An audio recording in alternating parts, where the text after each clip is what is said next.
여러분 안녕하십니까? 제2기 교과 오늘은 그 네 번째 시간을 저희들이 함께 공부하도록 하겠습니다. 교과 내용의 핵심 및 요약을 여러분께 전해드립니다. 사과의 제목은 나라들입니다. 기억절입니다. 다니엘 7장 14절의 말씀인데 그에게 권세와 영광과 나라를 주고 모든 백성과 나라들과 다른 언어를 말하는 모든 자들이 그를 섬기게 하였으니 그의 권세는 소멸되지 아니하는 영원한 권세요 그의 나라는 멸망하지 아니할 것이니라. 다니엘과 계시록의 핵심 주제 중 하나는 의로우신 하나님이 결국 이 세상을 통치하신다는 것입니다. 그런데 사람들은 하나님의 소유인 이 지구를 자신들이 차지하고자 끊임없이 시도해 왔습니다. 그래서 전쟁은 끊이지 않은 것이죠. 세계사는 인간들이 세우고 다스린 나라 가운데 성공한 나라는 한 나라도 없었음을 밝히 증거해 주고 있습니다. 마침내 하나님이 의로 이 세상을 영원히 통치하실 것이라는 것을 이번 교과에서 저희들이 공부하도록 하겠습니다. 일요일입니다. 니므롯과 니느웨, 인류의 첫 조상 아담과 하와를 위한 최고의 보금자리가 있었는데 그것은 바로 에덴 동산이었습니다. 그런데 죄가 들어오면서 아담과 하와는 에덴을 잃어버리게 됩니다. 아담의 후손들 가운데 두 다른 반응이 나타납니다. 하나님이 언젠가 에덴으로 가는 길을 재개해 줄 것을 믿고서 에덴 입구에 나아가 그분께 신실히 제사드리는 자들과 자신들 스스로 지상낙원 즉 에덴을 건설해 보고자 시도하는 자들이었습니다. 그 시도로 탄생한 것이 바로 도시 국가들입니다. 여기 부지와 선지자 62쪽 영감의 말씀을 참고해 보시기 바랍니다. 에덴 동산은 지상에 오랫동안 남아 있었는데 노아 홍수 바로 전에 하늘로 옮겨졌다고 말씀하는 내용입니다. 그런데 예수님의 재림하심으로 새하늘과 새 땅이 건설될 때는 더 영광스러운 모습으로 하늘 에덴이 하나님의 백성들에게 주어질 것이라는 그 말씀입니다. 강력한 도시 국가들은 어떻게 탄생하게 되었으며 역할은 무엇일까요?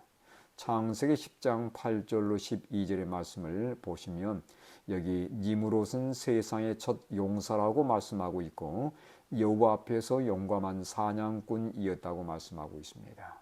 그가 세운 나라들입니다. 바벨, 에렉, 아갓 그리고 갈레였으며 나아가서 니느웨와 그 외의 도시들도 니므롯에 의해서 세워졌다고 말씀하는 내용입니다.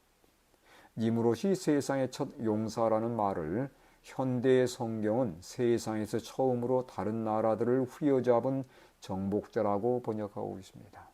여기에 폭군이란 의미가 포함되어 있습니다. 또한 여호와 앞에서 용감한 사냥꾼이라는 말을 70인역에서는 여호와를 대적하는 용감한 사냥꾼이라고 번역하고 있습니다. 니므롯은 최초로 지상의 강력한 전제 군주 국가를 건설한 사람인 것이 분명합니다. 그는 자신의 힘과 폭력으로 강력한 나라를 세웠고 하나님을 떠나 스스로 자신들을 보호하고 안전을 도모하고자 도시를 건설한 것을 이 말씀들을 통해서 보게 됩니다. 월요일 아브라함의 부름. 창세기 10장 특히 5절은 다양한 언어와 종족과 나라들이 생겨났음을 말하고 있습니다.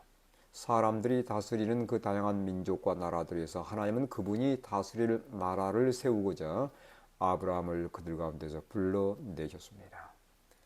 하나님은 왜 아브라함을 그의 고향에서 불러내셨을까요? 창세기 12장 1절과 2절의 말씀입니다. 여호와께서 아브라함에게 이르시되 너는 너희의 고향과 친척과 아버지의 집을 떠나 내가 네게 보여줄 땅으로 가라. 내가 너로 큰 민족을 이루고 네게 복을 주어 네 이름을 창대하게 하리니 너는 복이 될지라. 하나님은 아브라함을 죄와 악이 판치는 세상 나라에서 불러내어 하나님이 다스리는 나라가 어떤 나라인지를 세상에 나타내기 원하셨습니다. 그러기 위해 그는 우상 숭배에 젖어 있는 고향과 친척 아버지의 집을 떠나야 했습니다. 하나님은 훗날 이스라엘 나라를 통해서 하나님이 다스릴 때 어떤 축복이 있는지, 그리고 사람이 다스릴 때 어떤 문제들이 있는지 세상에 보이기 원하셨습니다. 하나님은 아브라함의 후손들 즉 이스라엘에 대해서 무엇이라 말씀하십니까? 신명기 4장 5절과 6절의 말씀입니다. 내가 나의 하나님 여호와께서 명령하신 대로 규례와 법도를 너에게 가르쳤나니 이는 너희가 들어와서 기업으로 차지할 땅에서 그대로 행하게 하려 함인즉 너희는 지켜 행하라. 이것이 여러 민족 앞에서 너희의 지혜요 너희의 지식이라. 그들이 모든 규례를 듣고 이르기를 이 큰 나라 사람은 과연 지혜와 지식이 있는 백성이로다 하리라. 하나님이 다스리는 나라의 샘플이었던 이스라엘. 그들이 하나님을 신뢰하고 그분이 주신 규례와 법도를 준수했다면 여러 민족들 앞에서 뛰어난 민족이 되었을 것이며 큰 나라를 이루게 되었을 것이고 주변 나라들로부터 지혜와 지식이 있는 백성들이라는 칭찬을 받게 될 것이었습니다. 하나님이 나라를 다스리도록 그분에게 맡기며 하나님이 내 자신을 다스리도록 내 마음을 그분께 맡길 때 거기에는 말로 표현할 수 없는 다양한 축복들이 수반된다는 것을 꼭 기억하시기를 바랍니다. 화요일입니다. 너희가 구한 대로 주었으니 이스라엘은 주변 나라들처럼 사람이 다스리는 국가가 되어서는 안 될 것이었습니다. 그런데 시간이 지나면서 그들의 믿음은 흔들렸고 이방 나라들의 제도를 갈망하게 되었습니다. 이스라엘 자녀들은 왜 왕이 다스리는 제도를 원했을까요? 사무엘상 8장 4절로 7절의 말씀입니다. 이스라엘 모든 장로가 모여 라마에 있는 사무엘에게 나아가 그에게 이르되 보소서 당신은 늙고 당신의 아들들은 당신의 행위를 따르지 아니하니 모든 나라와 같이 우리에게 왕을 세워 우리를 다스리게 하소서 한지라. 여호와께서 사무엘에게 이르시되 이는 그들이 너를 버림이 아니요 나를 버려 자기들의 왕이 되지 못하게 함이니라.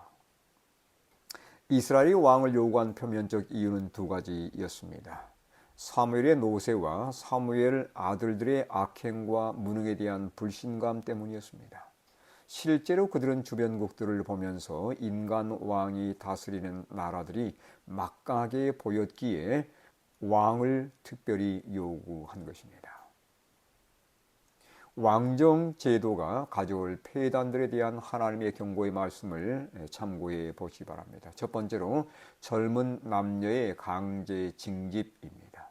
두 번째는 곡물과 가축의 징세 및 징용이고 세 번째는 왕의 폭정으로 인한 다양한 고초가 있을 것을 하나님께서 미리 경고해 주셨습니다. 하나님은 당신의 백성들이 언젠가는 왕을 구할 것을 미리 내다보시고 예언하셨습니다. 그리고 그에 대한 안전장치를 마련해 주셨는데 신명기 17장 14절로 20절의 말씀을 참고해 보시기를 바랍니다. 첫 번째는 많은 말, 군사력이죠. 많은 아내 그리고 은금을 탐하지 말 것이라고 경고의 말씀을 주셨고 두 번째는 율법을 늘 가까이 두어서 읽고 결코 교만하지 말고 좌로나 우로나 치우치지 말 것이라고 말씀했습니다. 이 두 사항들은 하나님께서 왕을 구할 경우에 그들에게 준 안전장치라고 보시면 되겠습니다. 그런데 이스라엘 왕들의 역사를 보면 위에 하나님이 제시한 안전장치에도 불구하고 이것들을 무시한 왕들 때문에 왕들은 물론이고 온 백성들이 함께 고통을 당하게 된 역사를 우리는 열왕기 상하 그리고 역대 상하의 역사를 통해서 발견하게 됩니다. 수요일입니다. 이방인의 집권자.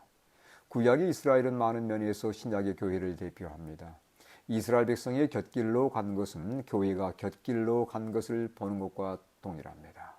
따라서 오늘날의 그리스도인들이 예전의 이스라엘 백성보다 결코 더 나을 것이 없다는 것을 우리는 분명히 깨달아야 할 것입니다. 예수님은 제자들에게 교회의 일꾼들을 세울 때 어떤 오류를 피하라고 말씀하셨습니까? 마태복음 20장 27절과 28절입니다. 너희 중에 누구든지 으뜸이 되고자 하는 자는 너희의 종이 되어야 하리라.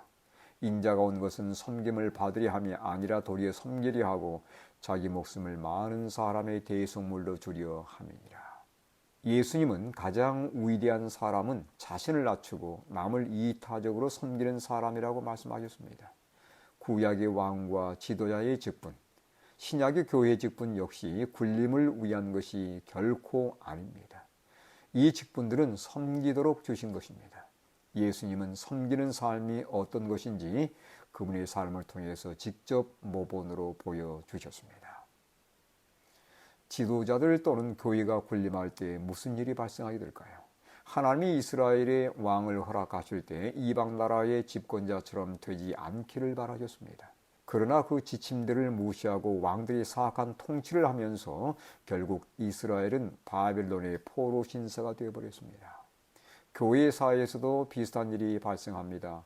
로마 황제들의 두려운 핍박이 있은 후 콘스탄틴이 313년 밀라노 칙령을 통해서 종교의 자유를 선포했습니다. 핍박의 종식과 더불어 교회는 안도의 숨을 쉬었지만 황제의 권력을 얻은 교회는 지금껏 섬기는 자세에서 이후로는 군림하는 자세로 전환해버렸습니다. 4세기에 교회가 예수님의 신성과 본질을 둘러싼 신학 논쟁을 일으켰고 교회 주교직을 놓고서 정치 논쟁이 발생하자 황제가 그 문제에 개입하게 되면서 황제와 가장 가까웠던 로마 주교가 두각을 드러내게 됩니다. 결국 정교 분리의 원칙, 정치와 종교가 분리되어야 된다는 원칙이 무너지면서 교회는 타락과 배교의 길을 걷게 됩니다. 구약시대의 세속적인 왕의 권력으로 인해서 이스라엘이 타락과 배교의 길을 걸었던 그 길을 신약교회가 반복해서 걷게 된 것을 우리는 세계 역사를 통해서 분명히 깨닫게 됩니다. 목요일입니다. 이방인의 빛. 하나님이 이스라엘을 구별하여 세우신 목적은 세상을 정죄하기 위함이 아니라 구원하기 위한 것이었습니다. 따라서 그들은 하나님을 신실히 믿고 그분의 말씀에 순종함으로 그들의 행실을 통해 하나님의 사랑의 성품을 드러내야 했습니다. 그들이 이렇게 살았더라면 열방이 하나님에 대해서 더 많이 알고자 이스라엘에게 다가왔을 것입니다. 그런데 그들의 타락과 부패로 인해서 이웃 나라들은 오히려 이스라엘을 징벌하고자 다가온 것입니다. 그 대표적인 예가 바로 바벨론의 침공이었습니다. 하나님의 성품을 가장 완전하게 보여주신 분은 물론 예수님이십니다. 우리가 하나님의 성품을 드러내야 할 이유는 무엇입니까? 왜냐하면 우리 주변의 사람들을 하나님께 이끌기 위한 것임을 꼭 기억하시길 바랍니다. 하나님이 우리를 불러 그분의 백성 삼으신 이유는 무엇입니까? 두 성경절을 여러분께서 참고하시기 바랍니다. 먼저 이사야 49장 6절의 말씀입니다. 그가 이르시되 내가 나의 종이 되어 야곱의 지파들을 일으키며 이스라엘 중에 보존된 자를 돌아오게 할 것은 매우 쉬운 일이라. 내가 또 너를 이방의 빛으로 삼아 나의 구원을 베풀어서 땅 끝까지 이르게 하리라. 요한계시록 18장 4절의 말씀입니다. 또 내가 들으니 하늘로부터 다른 음성이 나서 이르되 내 백성아 거기서 나와 그의 죄에 참여하지 말고 그가 받을 재앙들을 받지 말라.